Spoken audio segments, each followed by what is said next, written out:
Real Madrid haven't just started winning, they've started evolving. 3 games, no losses. 1 comeback with 10 men. And behind it all, a tactical mastermind pulling the strings. Xabi Alonso's new system isn't just smart, it's scary. Because what we're seeing isn't just Real Madrid playing well, we're seeing a version of Madrid that looks unstoppable. But how good are these new tactics, and can Real Madrid go on to win with it? Well, let's talk about it. You know, when Xabi Alonso was announced as Real Madrid's new manager, there was excitement, but also uncertainty. Yes, his time at Bayer Leverkusen was impressive. Yes, he played the kind of football that fans could get behind. But managing Real Madrid is a different kind of pressure. It's not just about tactics, it's about managing egos and expectations, and winning from day one. But here's the thing, he's done exactly that. From the very first game you could sense a shift, not just in the way they played, but in how organised and composed they looked. 3 games into his reign and he hasn't lost once. One of those games was a win despite playing with 10 men. That wasn't luck, that was structure, mentality and control. That was Xabi Alonso. What makes this even more impressive is how quickly he's integrated new signings into the system. He's not easing them in, he's giving them responsibility. And they're responding. Alonso has a vision and he's already translating on the pitch. Now let's start with the most talked about name so far, Trent Alexander-Arnold. Because whatever you thought you knew about Trent, he's just rewritten the narrative. When Real Madrid signed Trent Alexander-Arnold, everyone knew what they were getting. One of the best passers in world football, a right back with a midfielder's vision. But what we didn't expect was this level of impact, this quickly. 3 games under Xabi Alonso, and Trent has been one of the most influential players on the pitch, not just in moments, throughout the match. He's not playing like someone adjusting to a new league or a new team. He's playing like someone who's been at Madrid for years. In possession, he's been ridiculous. His long diagonals? Accurate. His progressive passes? Constant. And what's even more impressive is how he's reading the tempo of the game. He knows when to slow it down, when to switch play, and when to break lines with one pass. We all knew Trent had quality, but what we're seeing now is something else. It's like Xabi has unlocked a version of Trent that even Liverpool didn't fully tap into. He's not just offering width, he's offering control, and that's a game changer for a team like Madrid, especially in a new tactical setup that demands intelligence and execution.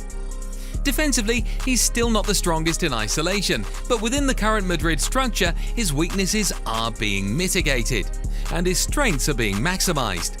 That's down to coaching, and that's down to Alonso understanding how to use a player with a unique skill set. But Trent isn't the only one making waves. There's another player who's quietly but consistently becoming a pillar of this team, Dean Howson. This is a player who came to Real Madrid without much fanfare.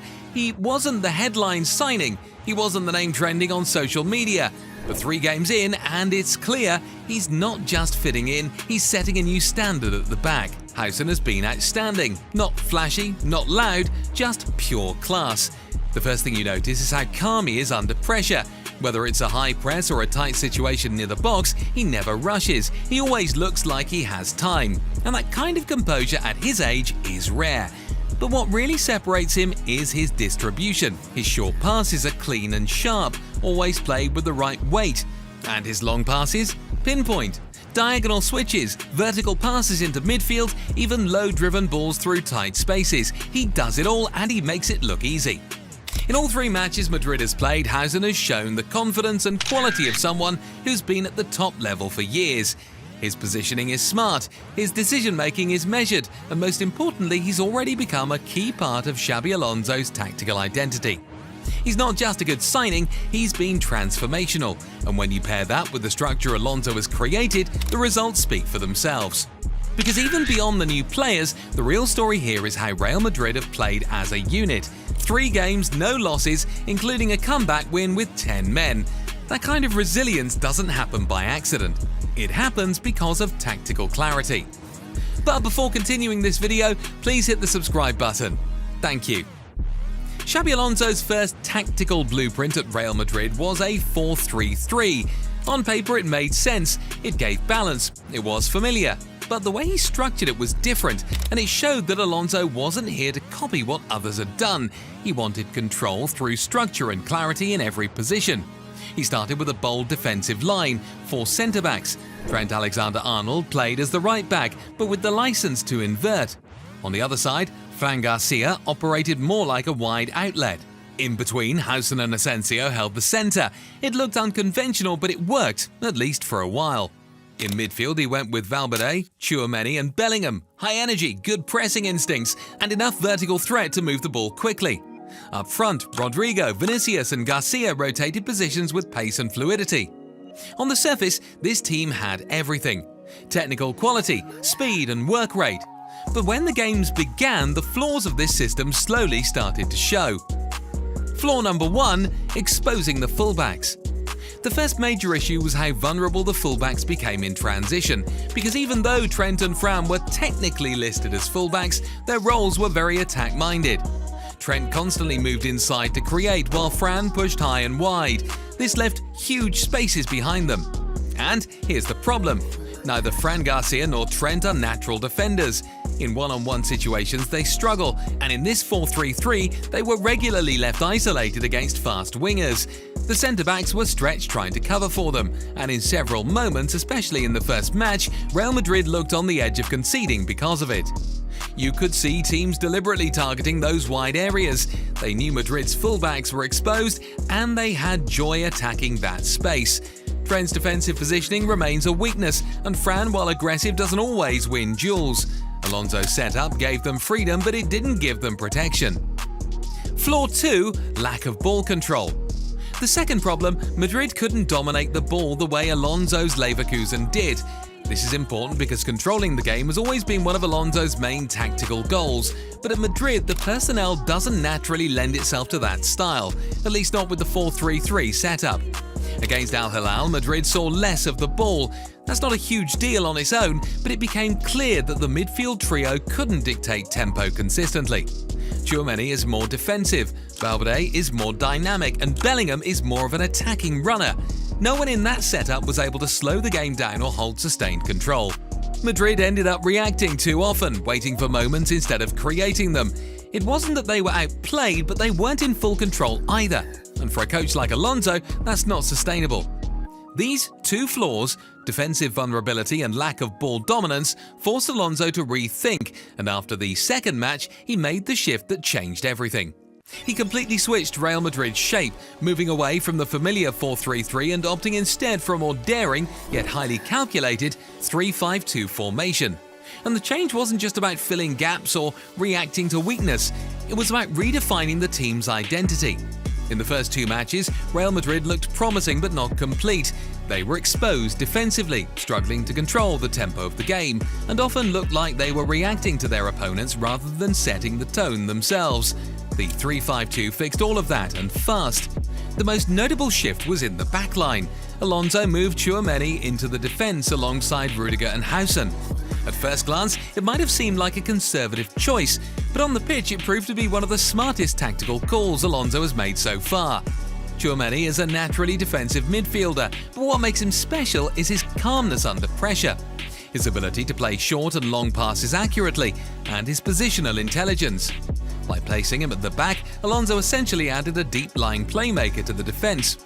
He was no longer limited to screening the back 4. He became the initiator of build-ups, the first line of progression. Beside him, Dean Housen continued to impress with his crisp short passes, calmness on the ball and ability to carry possession forward when needed. And Rudiger, who brought the physical presence and aggressive edge, added the perfect balance. Together, this back 3 allowed Madrid to push their defensive line higher, compress space in the middle and win the ball back earlier. But this formation wasn't just about what happened at the back, it also reshaped Madrid's midfield dynamic. Alonso used Valverde, Bellingham and Arda Güler in the central 3, and the change in their performances was immediate. In the previous system, the midfield was being stretched too thin, often unable to keep control of the ball or dictate the tempo. In the 3-5-2, they looked far more comfortable. Valverde played with freedom, knowing he had protection behind him. His energy and ability to shuttle between both ends of the pitch gave Madrid momentum. Bellingham operated in more advanced areas, free to make late runs into the box without being dragged too deep into defensive actions. Then there was Arda Güler, finally playing in the central areas where he thrives. He was no longer isolated or stuck wide. Instead, he became the link between midfield and attack, constantly finding pockets of space, threading passes and carrying the ball forward with purpose. This trio worked, not because they were told to do more, but because they were placed in roles that suited their natural strengths. Alonso didn't force the midfielders to dominate possession or defend deep. He gave each of them the responsibility they could handle and structured the team around their core strengths. For the first time, Real Madrid's midfield looked fluid, intelligent and balanced. And then there were the wing-backs, Trent Alexander-Arnold and Fran Garcia, two players who looked completely reborn in this setup. In the earlier 4-3-3 system, they were too exposed. Both of them had to cover too much ground and often found themselves isolated in one-on-one defensive situations. But in the 3-5-2, all of that changed. They had cover behind them, which allowed them to focus on what they did best, contributing to the attack. Trent in particular flourished. He wasn't being dragged back every time the ball was lost. Instead, he could step into midfield, act as a creator and dictate play from central and wide areas. His passing became a real weapon again, not just for ball retention, but for creating direct chances. Fran Garcia on the left looked sharper and more confident. With less pressure to defend deep and more responsibility to stretch the pitch, he added pace, vertically, and width to Madrid's attacking patterns. What this system did so well was not just give Trent and Fran freedom, it protected them. The back three stayed compact, the midfield provided cover, and in transition they were rarely left isolated. It fixed one of Madrid's biggest defensive weaknesses, without compromising their ability to go forward. That alone is a massive achievement. But beyond the positional clarity, what stood out the most in this system was control. Against Salzburg, Madrid registered over 56% possession. That's a significant improvement from the earlier matches where the opposition often dominated possession of the ball. The 3-5-2 didn't just help Madrid defensively, it allowed them to dictate games. The midfield became more confident in tight areas. The backline passed with more purpose. The wing-backs recycled the ball instead of rushing it forward. For the first time, Madrid was able to control territory and possession for sustained periods. Alonso's Leverkusen team thrived on this type of rhythm, and he's now instilling it in Madrid. All of this tactical evolution, however, hasn't come at the cost of attacking efficiency. The 3-5-2 has improved the way Madrid attacks as well. It's not just about structure anymore, it's about what this structure unlocks up front. With the defensive structure stabilised and the midfield finally in control, the next area that benefited from Alonso's 3-5-2 was the attack, and in a very specific way. The earlier 4-3-3 system gave Real Madrid some offensive movement, but it didn't offer clarity. The wide forwards were often isolated and the fullbacks overlapped without real cover behind them. The midfielders couldn't commit forward consistently because they had too many defensive responsibilities. It looked like a team that could attack in moments, but not one built to attack with structure. That's what changed with the 3-5-2. In this new setup, Alonso deployed Vinicius and Garcia as the front two, and that pairing has worked incredibly well. Without a third wide forward, the central zones became the priority. Vinicius, who usually drifts wide or drops deep, now has the space to play closer to the goal, and his movement becomes more dangerous. He's not trying to beat his man down the flank anymore. He's making sharp runs in behind, linking up with midfielders and arriving inside the box at the right moments. The reduction in wide responsibilities has allowed him to focus more on being a goal threat. Garcia, on the other hand, benefits even more from this shape. He no longer has to stay stuck on the wing waiting for isolated chances. In the 3-5-2, he's playing higher, more central and closer to goal. This allows him to use his speed in shorter bursts, exploit spaces between defenders and stay constantly in threatening positions. He doesn't have to overwork himself in build-up play. The wing-backs provide the width, the midfield supplies the ball, and Garcia does what he does best, attack space and finish chances. Another big shift is how the midfielders now support the attack. In the previous system, only Bellingham could consistently arrive in the box. Now, with Valverde and Güler covering the ground and controlling the game from behind, Bellingham has even more freedom to push forward without unbalancing the team.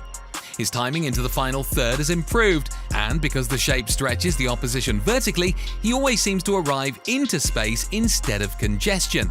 Guller too is starting to show his creative quality in the final third. With more passing options and better spacing around him, he's able to play through balls and cut through lines in a way we didn't see in the first 2 games. Then there's the impact of the wing-backs. Trent and Fran Garcia don't just stretch the pitch, they add an extra layer to the attack. They constantly offer passing options on the outside and can swing in early crosses or cut the ball back into dangerous areas. When Madrid is in possession, they often form a 5-man front line, Vinicius and Garcia narrow, wing-backs wide and Bellingham arriving centrally. That shape pins defenders, opens gaps and creates multiple angles for penetration. It's systematic and fluid at the same time.